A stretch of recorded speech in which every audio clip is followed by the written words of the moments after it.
en France, il n'y a pas de seuil de richesse. Les sociologues, les statisticiens ont beaucoup travaillé sur le seuil de pauvreté, qui est 60% du revenu médian. Donc aujourd'hui, c'est 948 € par mois. Et il y a plus de 9 millions de personnes qui vivent en dessous. Et le seuil de richesse, il n'y en a pas, parce que la richesse est extrêmement dispersée. Il y en a qui disent on est riche à partir de 4 000 €. Et puis, mais ça va jusqu'à des milliards d'euros. C'est 22 milliards d'euros pour Bernard Arnault. Donc on voit très bien que c'est impossible de définir un seuil de richesse. C'est pour ça qu'il n'y en a pas.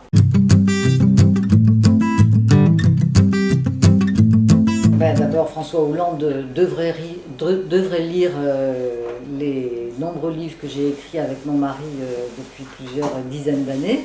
Et il ne dirait pas ça, puisque cette barre des 4 000 € n'a strictement aucune signification dans le monde de la richesse. C'est de la démagogie politique, c'est parce que, au fond, comme il y a énormément de pauvres dans notre pays, dire qu'à 4 000 € on est riche, c'est aussi une façon de nommer des boucs émissaires faciles que sont les cadres supérieurs, le voisin du dessus, et comme ça.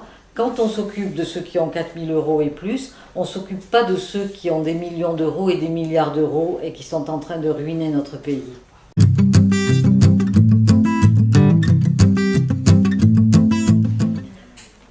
C'est-à-dire qu'il y a un moment où, quand vous êtes très très riche, au fond, vous ne vivez pas si différemment que ça de ceux qui sont très riches. Parce que, vous voyez la logique, leurs revenus proviennent de la planète finance, sont des revenus en millions et en milliards d'euros, et vous ne pouvez pas les dépenser en achetant 100 Rolls, 100 yachts, 1000 manteaux en vison, bouffer du caviar du matin au soir. Donc si vous voulez, il y a une assez grande homogénéité des modes de vie des très riches. Et d'ailleurs, c'est une des raisons pour lesquelles, finalement, ils forment une classe sociale au sens marxiste du terme.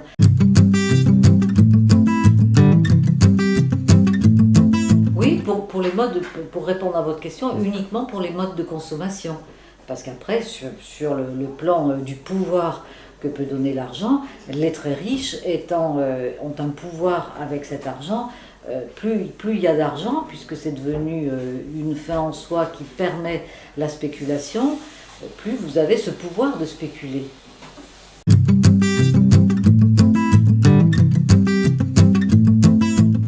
C'est-à-dire que non, les riches ont toujours essayé de payer le moins d'impôts possible et d'être dans le mécénat et le caritatif et le philanthropique. Parce que ce qu'ils veulent, c'est décider, eux, comment ils vont utiliser leur argent. Ils ne veulent pas passer par un État redistributeur. Ils veulent faire la charité, mais pas la solidarité. Et nous, ce que nous demandons aux plus riches, c'est de payer leurs impôts, tout simplement. Voilà, et rien de plus. Mais déjà qu'ils payent, parce qu'il y a des 500 niches fiscales en France, il y a des centaines et des centaines de milliards d'euros qui sont planqués dans les paradis fiscaux. Donc vous voyez que si simplement les riches avaient une attitude tout simplement citoyenne, eh bien, on ne parlerait même plus du déficit et de la dette publique de notre France.